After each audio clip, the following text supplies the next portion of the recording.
అందరికీ నమస్కారం. రఘురామ్స్ గాంధీగిరి యూట్యూబ్ ఛానల్కి స్వాగతం, సుస్వాగతం. ఈరోజు మనం తీసుకున్నటువంటి అంశం, సమాజంలో మనం చాలామందితో కలిసిమెలిసి జీవించాల్సిన అవసరం ఉంటుంది. అయితే ఈ మానవ సంబంధాలను ఏర్పాటు చేసుకునేటప్పుడు ఎవరికి మనం దగ్గరగా ఉండాలి, ఎవరికి దూరంగా ఉండాలి అన్న దాని గురించి ఈరోజు మనం మాట్లాడదాం. సమాజంలో చాలా రకాల మనుషులు ఉంటారు. కొన్ని సందర్భాల్లో మనకి చాలా బాధను కలిగించేటటువంటి మనుషులు కూడా ఉంటారు. అంటే ఒక రకంగా వీళ్ళని టాక్సిక్ పీపుల్ అంటాం. అంటే ఎదుటి వారి యొక్క ఆనందాన్ని పాడు చేయటం, వారి యొక్క ఆత్మవిశ్వాసాన్ని దెబ్బతీయటం, వాళ్ళ ఎదుగుదలకి వాళ్ళు అసూయ పడటం, లేదా అహంకారంతో మన యొక్క మనోభావాలను దెబ్బతీసేలా ప్రవర్తించటం, ఇటువంటి వాళ్ళు చాలామంది మన జీవితంలో తారసపడుతూ ఉంటారు. కొంతమంది నుంచి మనం వెంటనే తప్పించుకోవడానికి అవకాశం ఉంటుంది. కొంతమంది నుంచి మనకు ఉన్నటువంటి బంధుత్వాలు, బంధాలు, లేకపోతే ఒక ఉద్యోగం, వ్యాపార రీత్యా వాళ్ళతో ఆ సంబంధాలను కొనసాగించాల్సిన పరిస్థితి రావటం, ఇవన్నీ కూడా నిత్యం మనం సమాజంలో ఎదుర్కొంటున్నటువంటి ప్రధానమైనటువంటి మానవ సంబంధమైనటువంటి విషయాలు. అయితే మన జీవితంలో ఎదురుపడినటువంటి వీళ్ళు, అంటే మూర్ఖంగా వాదించేటటువంటి వాళ్ళు, లేదా ఎప్పుడూ మనని విమర్శిస్తూ కించపరుస్తూ ఉన్నటువంటి వ్యక్తుల దగ్గర నుంచి మనం కొన్ని జాగ్రత్తలు పాటించడం ద్వారా మన ప్రయోజనాలు దెబ్బతినకుండా, వాళ్ళ నుంచి మనకి హాని రాకుండా మనం జాగ్రత్త పడటం అనేది చాలా అవసరమైనటువంటి విషయం. అసలు మనం ఆలోచన చేస్తుంటే బాధ అనిపిస్తుంటుంది. ఎందుకు వీళ్ళు ఇలా ప్రవర్తిస్తున్నారు, వాళ్ళకి తెలియదా నేను బాధపడతానని, లేదా నా ఎదుగుదలని అడ్డుకోవడం వల్ల వాళ్ళకి వచ్చేటటువంటిది ఏముంటుంది అని బాధ అనిపిస్తూ ఉంటుంది. కానీ వాళ్ళకి అర్థం కాదు. ఎందుకంటే వాళ్ళలో ఉన్నటువంటి అజ్ఞానం అవ్వచ్చు, అహంకారం అవ్వచ్చు, అసూయ అవ్వచ్చు, లేదా ఎదుటి వ్యక్తి గురించి ఆ కోణంలో ఆలోచించలేనటువంటి పరిస్థితి అయి ఉండొచ్చు. వాళ్ళు అలాగే బిహేవ్ చేస్తూ ఉంటారు. మనం ఎలా నిలువరించాలో కూడా అర్థం కాదు మనకి. అటువంటి పరిస్థితి వచ్చినప్పుడు మనం కొంచెం జాగ్రత్తగా ఉంటూ వాళ్ళతో గౌరవంగానే ఉండాలి. ఎంతవరకు వాళ్ళకి గౌరవం ఇవ్వాలో అంతవరకు గౌరవం ఇవ్వాలి తప్పించి, నీ ఆత్మాభిమానాన్ని తాకట్టు పెట్టేసుకొని వాళ్ళని గౌరవించేటటువంటి స్థితికి అయితే మనం రాకూడదు. అలాగే కొన్ని బౌండరీస్ని కూడా మనం ఏర్పాటు చేయాలి. వాళ్ళకి ఎంతవరకు మన విషయాల్లో వాళ్ళు తలదూర్చవచ్చు, ఆ పరిధి దాటి వాళ్ళు తలదూరుస్తూ ఉంటే దాన్ని జాగ్రత్తగా కొంచెం మెలకువతో మనం దూరంగా జరగడం అనేది ఆలోచన చేయాల్సిన అవసరం ఉంటుంది. ఎందుకంటే అందరినీ పక్కన పెట్టేయడం అనేది జరిగేటటువంటిది కాదు. కానీ పక్కన పెట్టకపోయినా వాళ్ళ యొక్క ప్రవర్తనను మనం అర్థం చేసుకుని వీడింతే అని క్షమించేయడమైనా అయి ఉండొచ్చు, లేదా వాళ్ళు మాట్లాడుతున్నటువంటి మాటల్ని పట్టించుకోకుండా ఉండగలిగినటువంటి స్థితికి మనం రాగలిగితే మన మానసికమైనటువంటి ప్రశాంతత దెబ్బతినకుండా ఉండడానికి అవకాశం అనేది ఉంటుంది.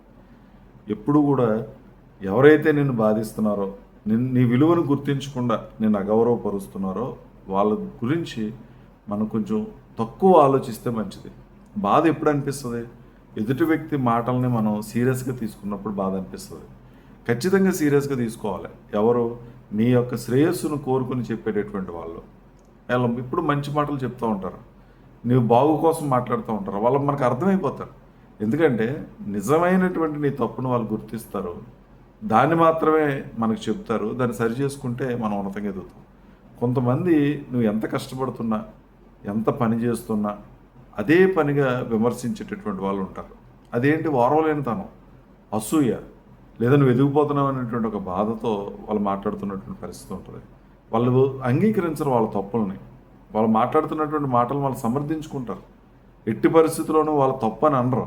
అటువంటి వాళ్ళ విషయంలో వాళ్ళని మనం లైట్గా తీసుకోవటం, అలాగని చెప్పేసి గౌరవం ఇవ్వకుండా నీ యొక్క భావోద్వేగాలని వాళ్ళ మీద ప్రదర్శించేస్తే సమస్యలు పెరుగుతాయి, కానీ ఎట్టి పరిస్థితులు తగ్గదు. ఒక విషయం మనం గుర్తుపెట్టుకోవాలి, మనం ప్రశాంతత మన చేతుల్లోనే ఉంటుంది, కానీ ఎదుటి వ్యక్తి యొక్క చేతుల్లో ఉండదు. మనం దేన్ని ఎంతవరకు తీసుకుంటున్నాం, అది తీసుకోవాల్సినటువంటి అంశమా లేకపోతే తీసుకోకూడనటువంటి అంశమా అన్నది మనం బ్యారేజ్ చేసుకొని తీసుకోవాల్సిందైతే తీసుకోవటం, తీసుకోవాల్సిన అవసరం లేని దాన్ని విడిచిపెట్టడం అనేది మనం నేర్చుకోగలగాలి. ఎప్పుడు కూడా మనిషికి జ్ఞానం మనుషులను చదవడం ద్వారానే వస్తుంది. వాళ్ళని జాగ్రత్తగా మనం అర్థం చేసుకోవడం, ఏ మనిషి ఏ మాట ఎందుకు మాట్లాడుతున్నాడో, దాని వెనక ఉన్నటువంటి ప్రయోజనం ఏంటి తనకి, ఆ మాట వల్ల నిన్ను ఉత్సాహపరిచేలాగా ఉత్తేజపరిచేలాగా మాట్లాడుతున్నాడా, లేదు నిన్ను వెనక్కి లాగేటటువంటి ప్రయత్నం జరుగుతుందా అన్నది నువ్వు కొంచెం ఆలోచన చేస్తే నీకు అర్థమైపోతుంది. ఎప్పుడు కూడా మనిషి భావోద్వేగాలతో మనం కొన్ని నిర్ణయాలు తీసుకోకూడదు. భావోద్వేగాలను పక్కన పెట్టి మాట్లాడుతున్నటువంటి మాట ఏ ఉద్దేశంతో ఎదుటి వ్యక్తి మాట్లాడుతున్నాడు అనేది కొంచెం జాగ్రత్తగా అర్థం చేసుకుంటే తను మనకి శ్రేయోభిలాష లేదా మన ఎదుగుదలను చూసి ఓర్వలేక అలా మాట్లాడుతున్నాడు అనేది మనకు అర్థమవుతుంది. కొంతమంది నువ్వు ఏదో ఒక ప్రయత్నం చేయడానికి చేస్తూ ఉంటే వాళ్ళు దాన్ని నిరుత్సాహపరుస్తూ ఉంటారు. ఏ ఏ విధంగా మాట్లాడతారనంటే నీ యొక్క శ్రేయస్సును కోరుకునేటువంటి వ్యక్తుల్లాగా మాట్లాడుతున్నట్టుగా అనిపిస్తుంది. కానీ నిజమైనటువంటి ఇంటెన్షన్ లోపల వేరేగా ఉంటుంది. ఏదైనా ప్రయత్నం చేస్తుంటే అబ్బాయి అది కష్టం, చాలామంది అలా ప్రయత్నం చేసి ఓడిపోయారు, నువ్వెందుకు రిస్క్ చేయటం అని మాట్లాడుతూ ఉంటారు. దాంట్లో నిజానిజాలను ఒకసారి అర్థం చేసుకోవాలి.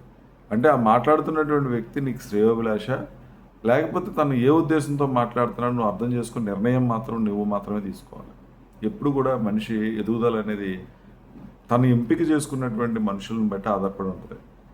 నువ్వు ఎవరితో తిరుగుతున్నావు, ఎటువంటి ఆలోచన కలిగినటువంటి వ్యక్తులతో తిరుగుతున్నావు, వాళ్ళు చేసేటటువంటి పనులు ఎలా ఉన్నాయి, వాళ్ళ కష్టాన్ని నమ్ముకున్నారా లేదా ఆయాచితంగా పైకి ఎదిగిపోవాలని అనుకుంటున్నారా, ఇటువంటి విషయాలు కూడా నువ్వు అర్థం చేసుకుంటే నువ్వు ఎవరితో తిరగాలి ఎవరితో తిరగకూడదు అన్నది కూడా నీకు అర్థమవుతూ ఉంటుంది.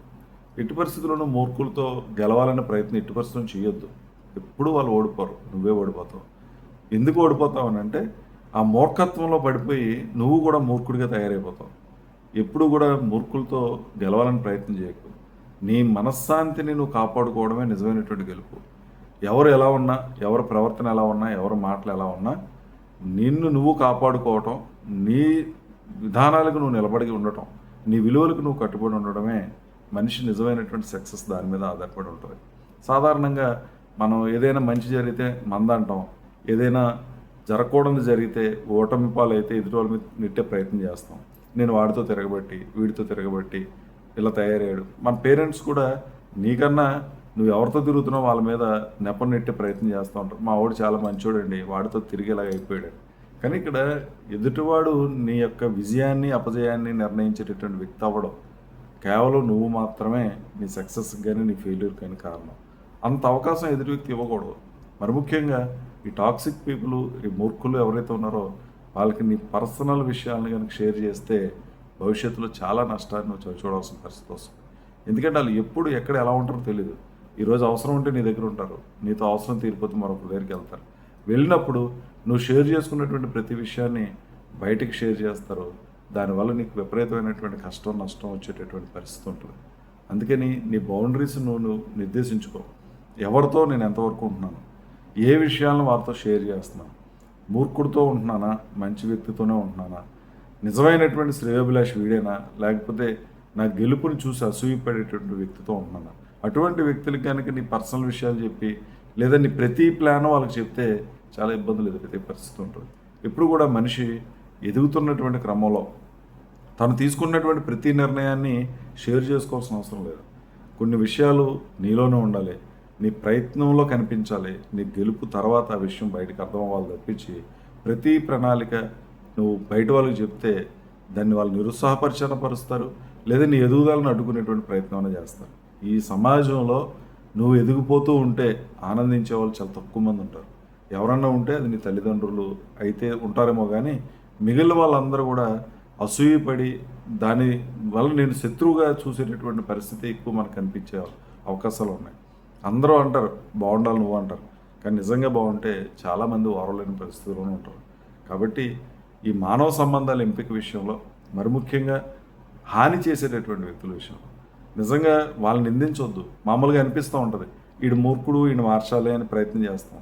ఎట్టి పరిస్థితుల్లో మనం వల్ల సాధ్యంగా అయ్యేది కాదు. అది ఎన్ని రకాలుగా నువ్వు ప్రయత్నం చేసిన మారడు. ఎందుకంటే మార్పు అనేది అంతర్గతంగా తనలోంచి రావాల్సిందే కానీ బయట వ్యక్తులు చేయగలిగింది అయితే మాత్రం ఏమీ లేదు. అటువంటి వాళ్ళకి దూరంగా ఉండండి. ఎంతవరకు ఉండాలో అంతవరకు బౌండరీస్ నిర్ణయించండి. నీ విలువను నువ్వు కాపాడుకునేటువంటి ప్రయత్నమే చేయి. నీ ప్రశాంతత ఎదుటి వ్యక్తి దెబ్బతీసేటటువంటి అంత అలుసు అవకాశం ఆ వ్యక్తికి ఇవ్వద్దు. నీ ప్రశాంతత నీ చేతుల్లోనే ఉండాలి, నీ నిర్ణయాలు నీ చేతుల్లోనే ఉండాలి, నీ పని నీ చేతుల్లోనే ఉండాలి. గెలుపు కానీ ఓటమి కానీ దానికి పూర్తి సమాధానం నువ్వు చెప్పగలిగినటువంటి స్థితిలోనే ఉన్నప్పుడు ఖచ్చితంగా నువ్వు ఎదుగుతావు. అందులో ఏ విధమైన అనుమానం లేదు. కాబట్టి మానవ సంబంధాల ఎంపిక విషయంలో జాగ్రత్తలు తీసుకోండి. ఎవరితో ఎంతవరకు ఉండాలో అంతవరకు ఉండండి. మంచిగా అందరినీ గౌరవించండి, అది నీ వ్యక్తిత్వం. అంతేగాని శత్రుత్వాన్ని మాత్రం ఎట్టి పరిస్థితులను పెంచుకోవద్దు. శత్రుత్వాన్ని పెంచుకోవడం వల్ల విలువైనటువంటి నీ సమయం పోద్ది, నీ మానసిక ప్రశాంతత దెబ్బతింటది, నీ మీద నువ్వు నియంత్రణ కోల్పోయే పరిస్థితి వస్తుంది. ఎప్పుడైతే నీ భావోద్వేగాల మీద నువ్వు నియంత్రణ కోల్పోయావో తప్పులు జరుగుతాయి, తప్పులు చేస్తాం. దానివల్ల మన వ్యక్తిత్వం దెబ్బతినే పరిస్థితి ఉంటుంది. జాగ్రత్తగా మంచి ఎంపికలు చేసుకొని మంచి వ్యక్తులతో సహవాసం చేయండి. ఉన్నతంగా ఎదిగేటటువంటి ప్రయత్నం చేయండి. మనిషి లౌక్యం ఎక్కడ బయటపడుతుందంటే ఎవరితో ఎలా ప్రవర్తిస్తున్నాం అనే దాని మీద ఆధారపడి ఉంటుంది. ఎప్పుడూ మాటలతో గెలిచే ప్రయత్నం చేయవద్దు. చేతలతోనే మన గెలుపు ఉండాలి. నీ ప్రవర్తనతోనే, నీ ప్రయత్నంతోనే నీ గెలుపు ఉండాలి. దయచేసి ఆ విధమైనటువంటి ప్రవర్తన అలవాటు చేసుకుని ముందుకు వెళ్తారని చెప్పి ఆశిస్తూ, ఓపికగా వీడియో చూసిన ప్రతి ఒక్కరికి పేరు పేరున కృతజ్ఞతలు తెలియజేస్తూ సెలవు తీసుకుంటున్నాను. ఈ వీడియో మీకు నచ్చినట్లయితే లైక్ చేయండి, షేర్ చేయండి, కామెంట్ చేయండి. మరిన్ని వీడియోల కోసం ప్రక్కనే ఉన్న బెల్ ఐకాన్ ను క్లిక్ చేయండి. నా ఛానల్లో వచ్చే మరిన్ని ఇంట్రెస్టింగ్ వీడియోల కోసం సబ్స్క్రైబ్ చేయండి రఘురామ్స్ గాంధీగిరి యూట్యూబ్ ఛానల్.